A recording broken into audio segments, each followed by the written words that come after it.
So guys, सभी लोगों का ह्यूमन पेरेटस के चैनल पे स्वागत है। और आज हम बात करने वाले हैं CWC मैनेजमेंट ट्रेनी जनरल के एग्ज़ाम के बारे में। सो आज हम जानेंगे कि इस एग्ज़ाम में पढ़ाई करते समय किन चीज़ों का ध्यान रखना है, कैसे सिलेबस और पूरी चीज़ों को कवर करना है। इन सभी चीज़ के डिस्कशन के लिए आज हमारे साथ नितेश सर हैं। सर, आपका स्वागत है।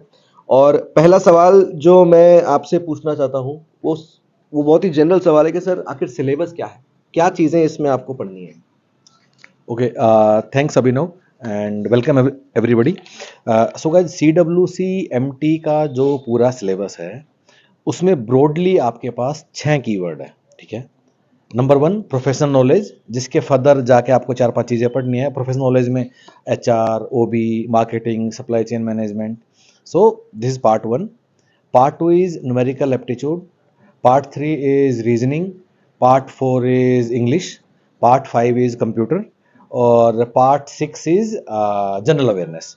तो मोटा मोटा ये 6 एरियाज हैं जिससे हमारा पूरा पेपर बनेगा। सो DI भी है। सो DI को फॉर नाउ मैं न्यूमेरिकल एप्टीट्यूड के साथ ही जोड़ के मैं जो बात आपको किया है, तो ब्रॉडली 6 अपने पास ये चीज़ें हैं जो कि हमें कवर करनी है फॉर दिस एग्जाम। अच्छा, ठीक है। तो सर, जैसे कि अगर हम 2019 के नोटिफिकेशन को उठाते हैं तो पिछली बार 2 से 3 महीने में टेंटेटिव एग्जाम की डेट थी। तो वर्स्ट केस में हम उसी चीज़ को लेके चलें तो 2 से 3 महीने के टाइम पीरियड में इन सारे टॉपिक्स को पढ़ते समय क्या प्रायोरिटी सेट करी जा सकती है सर, इसके बारे में थोड़ा बताइए। Okay, so Abhinav, if this is right कि एग्जाम ये 2-3 महीने के अंदर हो जाता है, then this is also right कि जिस तरह का सिलेबस CWC ने सब लोगों को दिया है, तो 100% सिलेबस तो टारगेट हम लोग नहीं कर सकते, ठीक है।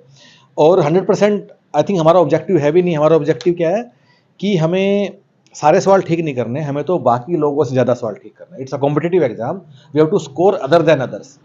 So our focus should be on those topics, those areas जहाँ से हमें ज़्यादा सवाल एग्जाम में आए, जहाँ ज़्यादा सवाल आने की प्रोबेबिलिटी हो, जहाँ से हमें ROI ज़्यादा मिले। So this has to be the intent. But clearly अगर 2-3 महीने का समय हमें मिलेगा, 100% सिलेबस डेफिनेटली हम लोग नहीं कर सकते। हमें कुछ प्रायोरिटाइज करना होगा, कुछ हमें प्लान बनाना होगा कि कैसे पूरे सिलेबस को हम खत्म करें। सर, ये प्रायोरिटाइज करते समय आखिर वो क्या बेसिस लिया जा सकता है, किन चीज़ों का ध्यान रखा जा सकता है, ताकि पहले सब्जेक्ट क्या लिया जाए, बाद में क्या लिया जाए, इसके बारे में थोड़ा सा बताइए। ओके, सो अगेन ये एक प्रायोरिटी की लिस्ट है। मैं आपको थोड़ा सा इस बारे में आपको बताता हूँ, लेकिन अगेन इसके पीछे इंटेंशन समझना है। ये लिस्ट हमने इस बेस पे बनाई है कि किसको पढ़ने से ज़्यादा ROI मिलेगा, किसको पढ़ने से एग्जाम पास होगा, न कि किसको पढ़ने से आप ज्ञानी और विद्वान बनोगे। ऑब्जेक्टिव बिल्कुल भी नहीं है, ऑब्जेक्टिव है एग्जाम को निकालना। सबसे पहले आपको क्या करना है, आपको प्रोफेशनल नॉलेज वाला सेक्शन आपको सबसे पहले करना है।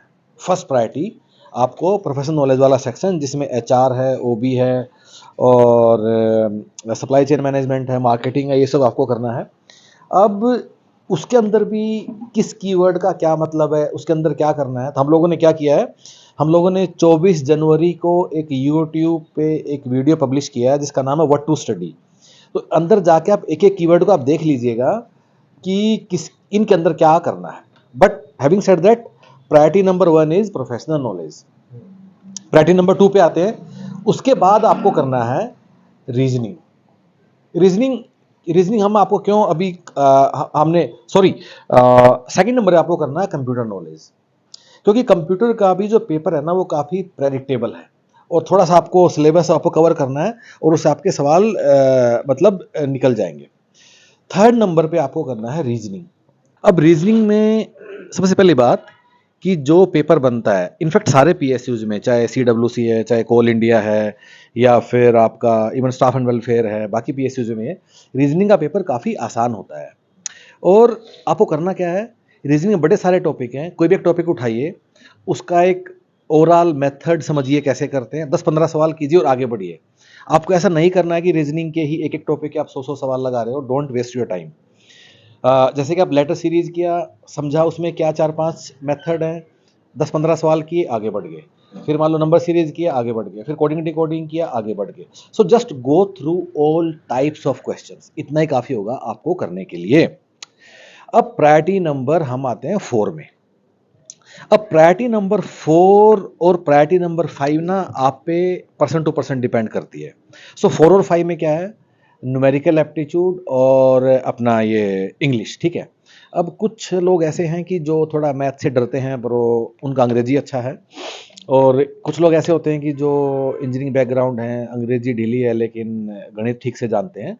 तो आप अपने हिसाब से इसको रिशफल कर लीजिए कि मुझे किस में से क्या उठाना है, मुझे जो भी आपको जिसमें आप ज़्यादा कंफर्टेबल हो, एंड अकॉर्डिंगली आप अपनी 4th एंड 5th प्रायोरिटी आप अपनी सेट कर सकते हो।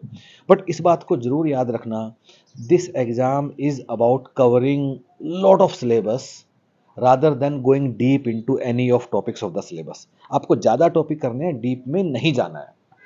अब प्रायोरिटी में हम लास्ट नंबर पे आते हैं, वो है जनरल अवेयरनेस, ठीक है। अब जनरल अवेयरनेस में क्या करना है, कुछ नहीं करना है। जनरल अवेयरनेस को भी पढ़ना ही नहीं है क्योंकि हमारे पास इतना टाइम भी नहीं है। अब जनरल अवेयरनेस के हम लोग क्यों क्यों मना कर रहे हैं कि जनरल अवेयरनेस का जो टॉपिक है ना वो अनलिमिटेड ओशन है।